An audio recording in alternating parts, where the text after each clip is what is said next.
નમસ્કાર મિત્રો, આજે આપણે જોયફુલ સેટરડે માં ટેકનોલોજી એવો વિષય છે. તો ટેકનોલોજી સાથે આપણે ક્વિઝ ને જોડીએ છે. એક સરસ મજાની બહુ સહેલી તમને આવડી જાય એવી ક્વિઝ એક બનાવેલી છે, જેમાં આપણે 3 ભાગ છે. પહેલો ભાગ A, બીજો ભાગ B અને ત્રીજો ભાગ C. 3 ભાગ છે. એમાંથી જે ભાગનો ક્રમશઃ એક પછી એક જેનો નંબર આવશે એને જવાબ આપવાનો થશે, અને જેને જાજા પોઈન્ટ થશે એ ટીમ છે એ વિજેતા બનશે. રેડી? આપણે નામ આપી દઈએ. આને A નામ, A ટીમ, આ B ટીમ અને સામે છે C ટીમ. ચાલો તો ટેસ્ટ શરૂ કરીએ છીએ. આપણે હવે ટેસ્ટ શરૂ કરીએ છીએ. જ્યારે તમારો વારો આવે ત્યારે ચર્ચા કરીને બોલવાની છૂટ છે કે ભાઈ આ જવાબ આવે, બાકી કોઈએ બોલવાનું નથી. પછી તમને છે એ તમને એક પણ ચાન્સ મળશે નહીં. માનો કે આને ન આવડ્યું તો તમને પછી ચાન્સ નહીં મળે. ઓકે, આ વસ્તુ યાદ રાખવાની. એક પ્રશ્ન એક માટે સાચો તો ઠીક છે, નહીંતર ખોટો તો તમારા માર્ક જશે. રેડી? હા, તો આપણી પાસે 3 હવે ટીમ છે. હવે આપણે ટેસ્ટ શરૂ કરીએ છીએ. ટેસ્ટ શરૂ કરજો એટલે તમારી સામે પ્રશ્ન આવશે, એના 4 ઓપ્શન આવશે, ક્રમશઃ એક પછી એક જવાબ દેવાનો છે. રેડી? તો આપણી ક્વિઝ શરૂ થાય છે. ચાલો, પહેલો ક્વેશ્ચન છે બ્યુટિશિયન. એના 4 ઓપ્શન છે: વૈજ્ઞાનિક, નૃત્યકાર, વકીલ ને સૌંદર્યવર્ધક. શું આવશે? ડી, સૌંદર્યવર્ધક. તો આપણે શરૂ કરીએ છીએ સૌંદર્યવર્ધક. જો તમારો જવાબ સૌંદર્યવર્ધક સાચો છે, કારણ કે અહીંયા લીલા કલરનો જે રંગ છે એ બદલાઈ ગયો છે. હવે પછીનો પ્રશ્ન છે એ તમારી ટીમ માટે છે. ડોક્ટર. તો 4 ઓપ્શન તમારી સામે છે: વૈજ્ઞાનિક, નૃત્યકાર, વકીલ ને ડાક્ટર. શું આવશે? D, doctor.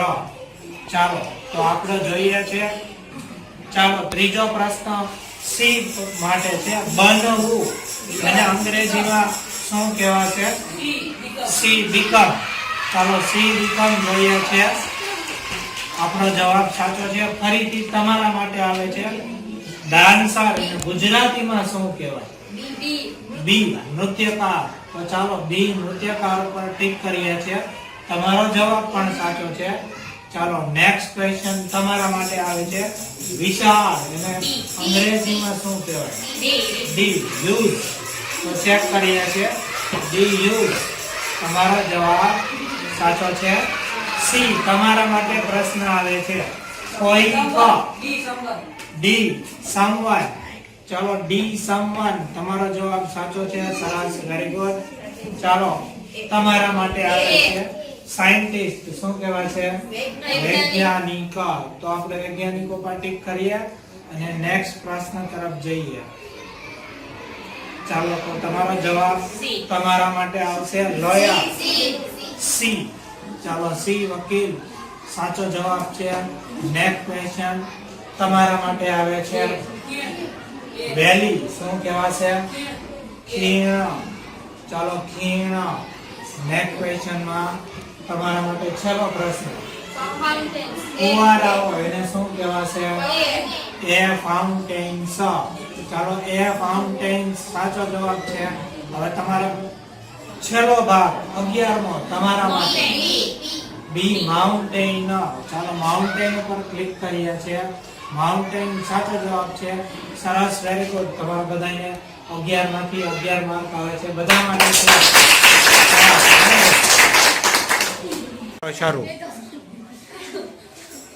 એક મિનિટ સેજ ઉપર લઈ લે. સરસ. હવે જવાબ ટીક કરો. થમ એટલે શું થશે?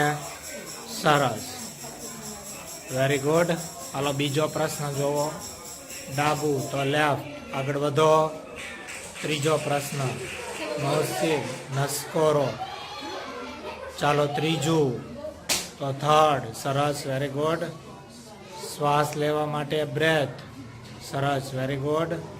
પછી જો કેટલી ઝડપથી ક્વિઝ ચાલે છે.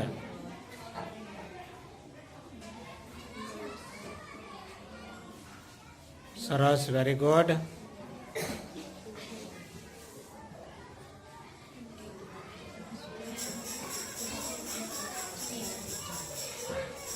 બેનના માર્ક જોઈ લ્યો, 11 માંથી 11. સરસ, વેરી ગુડ.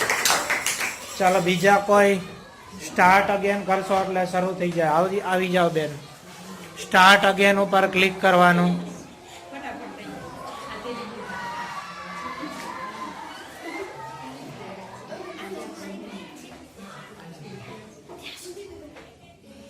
હાલો, એક ખોટો પીડો બેન તમારો.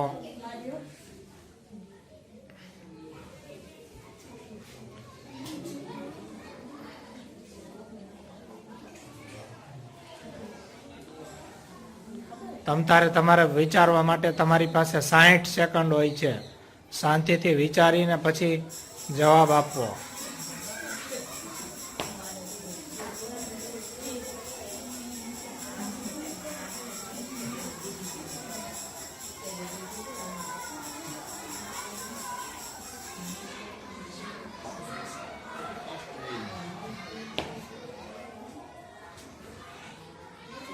છેલ્લો ક્વેશ્ચન.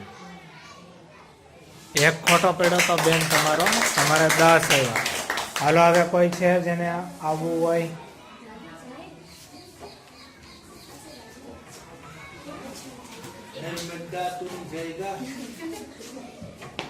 સેજ નજીક વયા જાઓ બેન.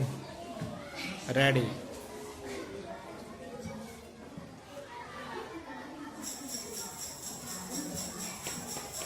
આ જ વસ્તુ તમારા લેપટોપની સ્ક્રીનમાં આપણે જોઈ શકીએ છીએ. બેયમાં કનેક્ટ કરેલું છે.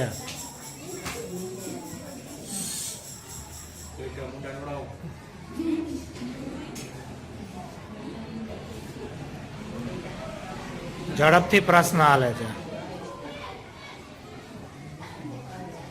સરસ, 11 માંથી 11 બેન માટે તાળી પાડી દો.